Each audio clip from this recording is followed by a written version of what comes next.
Welcome back, everybody. This is Zay and Chris here with another episode of The Report Card. We have a nice thriller movie that Chris found on Hulu.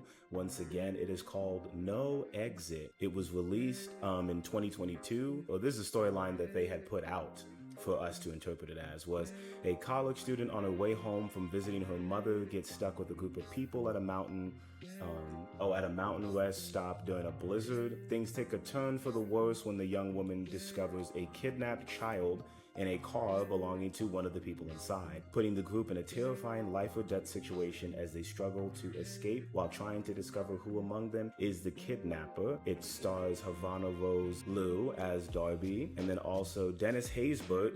You guys probably don't know him as a name, but you probably know him from the Allstate commercials. Are you in good hands? Yeah, are you in good hands? Yeah, he's in here as Ed, Dale Dickey as Sandy, Mila Harris as Jay, David Rizal as Lars, and then Jen Van Epps as the detective. Now, we're not going to talk in details about the twist, but I'll go ahead and start us off and say, this is how you execute twists in a film. I think that a lot of things that they had built up throughout the beginning of the film, which we'll get into, Darby's character, what she was feeling, her motivation for even showing up into this lodge with these people, I think it all tied together. But the twist that we got throughout, there's a lot of good directors out there who are known for having twists in their films. We won't name them, but let's just say that they should probably take some notes from the writers of this film. Pretty much it was broken up into acts. There was a twist in the first, the middle, and pretty much near the end. So I think that really progressed the movie pretty well. And it was paced very well. Like I said,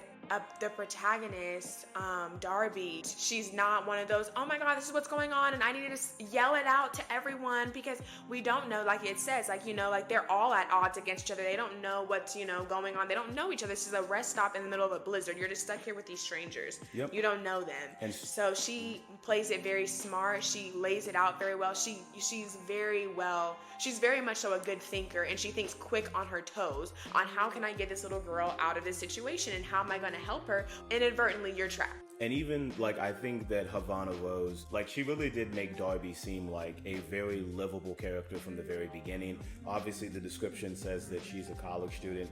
To be completely honest with you, the way the film opens up, she definitely is dealing with problems and issues on a personal level that she's in a certain facility for, and she has to break out of it, essentially. And so she's told some news about her family, and she is, putting everything, to the side to go visit her family, even though her family probably isn't as welcoming towards her. We don't really see much of her family in this film. It's mainly her interacting with the people in the lodge. But she gets stuck in a storm on the way to see her family in Salt Lake City, and a cop tells her to go to a community center that's open, wait the storm out. You know me, I'm a nerd for these types of things. I think it was how it was shot. I think it's how the movie looked. It presented itself you had Ed and Sandy at the table right in the middle as soon as you walk in. You had Lars in the corner looking very weird, looking suspicious, looking, but you realize in society not to judge people immediately. However, this movie tells you right now, maybe you should, maybe you shouldn't, that's up to you. And then you also have Ash, who's asleep in the actual community when she walks in. So I think the movie presents you from the perspective of Darby very well. It never feels like we're not seeing it from her perspective. When she's terrified, when she's scared, when she's confused, it feels very real. And to me, one of my favorite parts was when she first discovered the girl. She was outside and just trying to get signal, like I said. And this is based off a movie, this is based off a book. So you can definitely tell when movies do a good job of interpreting, at least I think, what the book was trying to do. We haven't read the book, but it definitely does make the book interesting. But when you're watching a movie and you're like, okay, these are like pages in a book, because it's an action that leads to another action. Like, she had to go outside in the snow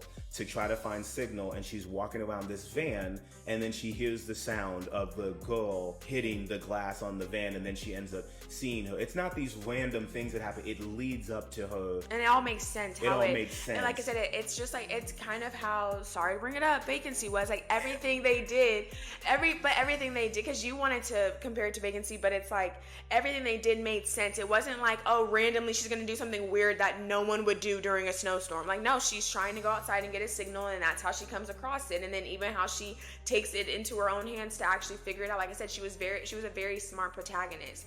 But also give us a little grace, because like we just said, we didn't read the book, so maybe, because some people always say books are way better than the film. We have only seen the film, so this is all that we know about it. So give us a little grace if there's huge differences maybe in the movie, because some people might be like, oh, this movie's horrible. For anybody who read the book, definitely let us know. When we had our opinions on Three Body Problem, we noticed in the comments that people who read the book said that they like to know other people's opinions on it. So if you have read this book and you really like it, and you finally got to see this in the movie, let us know. Was it interpreted well? Did they miss some things? Because we really liked it how they put it on the screen. Now, that being said, I think that the card game was really good. I think that set the table for a lot of what was going to happen. Who to trust? We're sitting here at this table. Essentially, when Darby figures out that there's this girl in this van, Chris said it amazingly in the movie. She was like, I hope she doesn't run in there screaming, who is it? But you also had some other examples of what you would do, and she didn't do that. She actually Go ahead did and it. tell us what that was, what you would have done in that moment, but she didn't end up doing it. During the game? During the game, yes. How you would have figured it out. Okay, so there's just one difference that I would have done, but who knows? Because, am I in this position? No.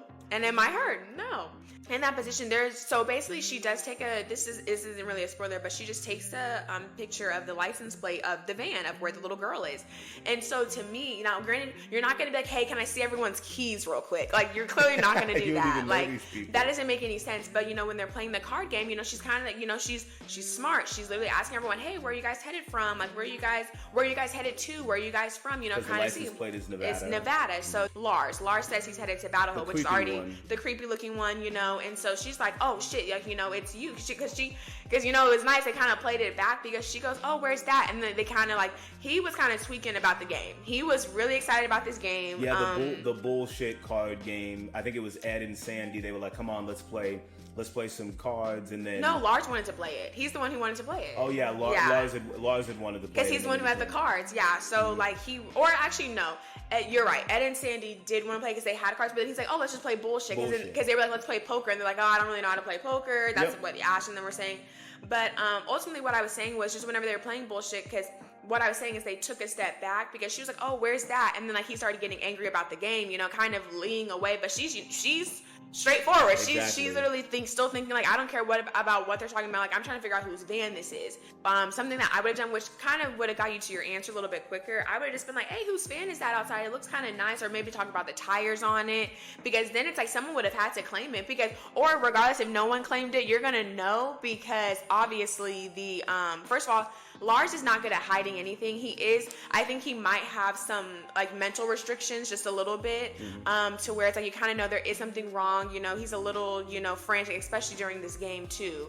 But that would have been an easier, quicker way to see whose van it was. But how she did it was just as good. In the first 15 minutes of the film, Darby's backstory, kind of who she is, what she's going through, and why she wants to break out of this rehab facility, and for the reasons why, explains her actions. And he looks like you guys know it's a rehab facility. Yes, it is a rehab facility. Yes, I just wanted to let you guys know that now it is a rehab facility. But that's all. So trigger warning. Yeah, exactly. So trigger warning for that. But I think that her decision making, there's a lot of times when we're like, she's on the edge of her seat. Like she's paying attention to every little thing that she can. She's making the most split-second decisions, which does remind me a lot of Vacancy. But even when you're making those split-second decisions and something falls through, or something doesn't go the way you think it's going to go, because there are, like we said, massive twists in the film that I got up out my seat for it. I was very surprised by what was actually going on, and it didn't stop. By the time we got to the third act, my jaw was pretty much on the floor because of how well I was feeling for Darby to get out this situation,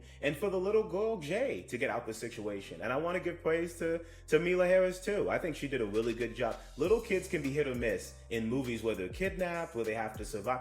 They can move slow, they can act stupid. I think she did a decent job as a kid who was just in a precarious position. One thing I will say on the movie, good thing on the third twist that kind of occurs. I am happy at the fact they didn't show that earlier on, because then our care might have been a little bit different for it. Absolutely. So, I know you guys are confused as hell listening so. to this. Like we said, watch the movie. You're going to get exactly what we're talking about. Guys, we can be nitpicky people. That's the thing with this film. There's not really much to nitpick about it. Me personally, I would just say Dennis Haysbert, love you in the Allstate commercials. Let's just understand. You can definitely tell who, she's laughing here. You can definitely tell who is an actor for commercials and who's an actor for movies. Definitely his line delivery was probably the weakest, but he still had, it was still fun to see him on the screen in this way, and I still think he did a good job, but that's not enough to like take down the movie a lot. It was still very fun to see him. I haven't, just once again, Netflix, you don't have to have such big stars in order for a film to be successful. This is a prime example of, these are great stars, great actors that worked well together and got they accomplished what you would need. They all played their part very well. The villain was better in this than in a lot of films we've seen. A lot of films. Yes. It's all about the script and how you make it.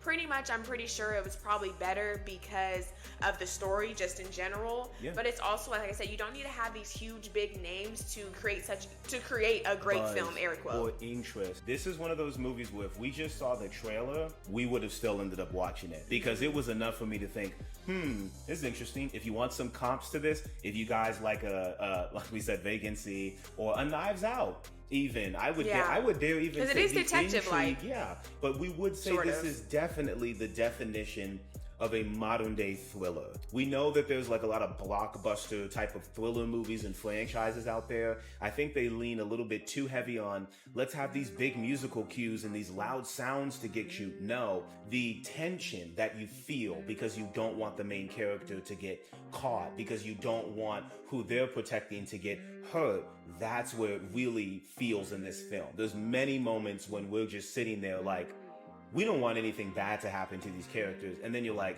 oh God, she did the right thing. And then you find out, it wasn't the right thing because this person's doing this and you can't trust you. It truly does say in the tagline, trust no one. So like we said, there's not many things to nitpick about the film. And if we keep talking about it, I'm telling you, we're going to end up dropping a spoiler. So for the rating of this movie, we actually ended up giving it an S. I pushed it up to an S. Chris originally had it at an A+. I said it's got to be an S because this is one of those films that when we introduce it to other people, I would watch it again for the first time with them. This is one of those that when you watch it one time, you want to watch it back to see, oh wow, that's why they said that in the beginning. And I think ultimately that's what makes this film amazing. There's a lot of times when we're watching movies and we think, why did they say that? Why did they do that? That has no implication towards what the character's doing or how it wraps up. I think this film, pay attention to the things they say and to the things they do and why they present them in the beginning, because it all carries back into the end. I think that this has the strong emotion of Alone. I think that it has some very good tension building moments like Awake that we saw. And I think that it has just great decision making like Vacancy. And I think ultimately that's what gives it an S. It gives good backstory on each person too, to where it's like, not necessarily like you care so much about each and every one of them, but it is also like, oh, okay, like you can see the reasons why